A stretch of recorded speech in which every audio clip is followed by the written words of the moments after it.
likes of Harry and Meghan, we've often said here on the show, it's never truly their fault.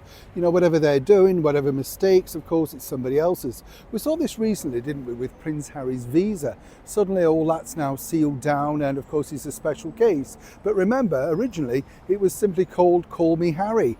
Didn't want to use his title, all about hugging and all that sort of stuff. But suddenly, of course, when you want privileges and basically hiding behind the veneer of respectability, well, then you are a special case. You get the picture. Now, the other side of the coin is this. When he signed that 4-book deal with Penguin Random House, there was sort of big talk, wasn't there, about what he was going to do and what he was going to reveal, all that sort of stuff. And everybody thought, this is going to be marvellous, you know, we're going to get the real inside track. And as all really what emerged was simply this. As you now know, it cost around about $1 million to get the ghostwriter J.D. Mollinger on side. And then, according to Harry, he was going to tell his truth. Not the prince he was born, but the man that he became. We know what sort of man he became, right? But now there's another development and somebody else is getting the blame. Let me explain. Morning, good to see you. How are you? Are you all right? Nice to have your company today and, of course, feeling very autumnal out in here. What's it like in your part of the world? Do share your weather tips, as it were. You never know. It's always good to know what's happening in other areas. It's funny, isn't it, what we do? We're all daft in the end, aren't we? A little bit like, of course, the former royal known as Prince Harry.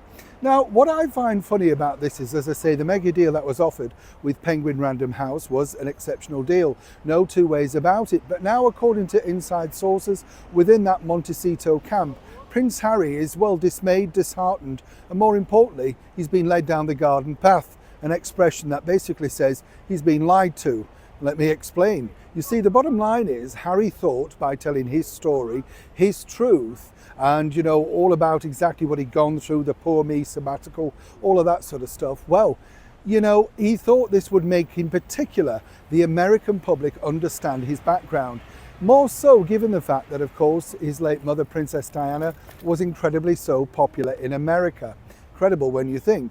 What really happened was, according to new research, America got turned off by Prince Harry with his distrust, his disrespectfulness to, of course, our wonderful monarch, Queen Elizabeth, the Duke of Edinburgh and other senior royals. But Harry's having none of it. No, he went under the guidance, allegedly, of Penguin Random House. And it was their instruction, of course, that basically said, this will be really good. If you tell your story, then people will respect you, enjoy it, and you will have a newfound sort of respect yourself. Now, on the eve, as it were, of publishing the paperback edition with no new additions, we told you the reasoning why, simply because Harry couldn't suddenly find this missing material that he claimed he couldn't find to update the book. You see how messy all this becomes. But for Harry now moving forward, this is proving very tricky, because literally over in America, and of course, if you live out there, do let me know, he himself believes that this particular research is not true, and in fact he's incredibly popular. Which side of it do you believe? Or will Harry now always be the spare that literally revealed far too much? Please let me know, and as ever, be respectful, like and share. Neil Sean in the very heart of London.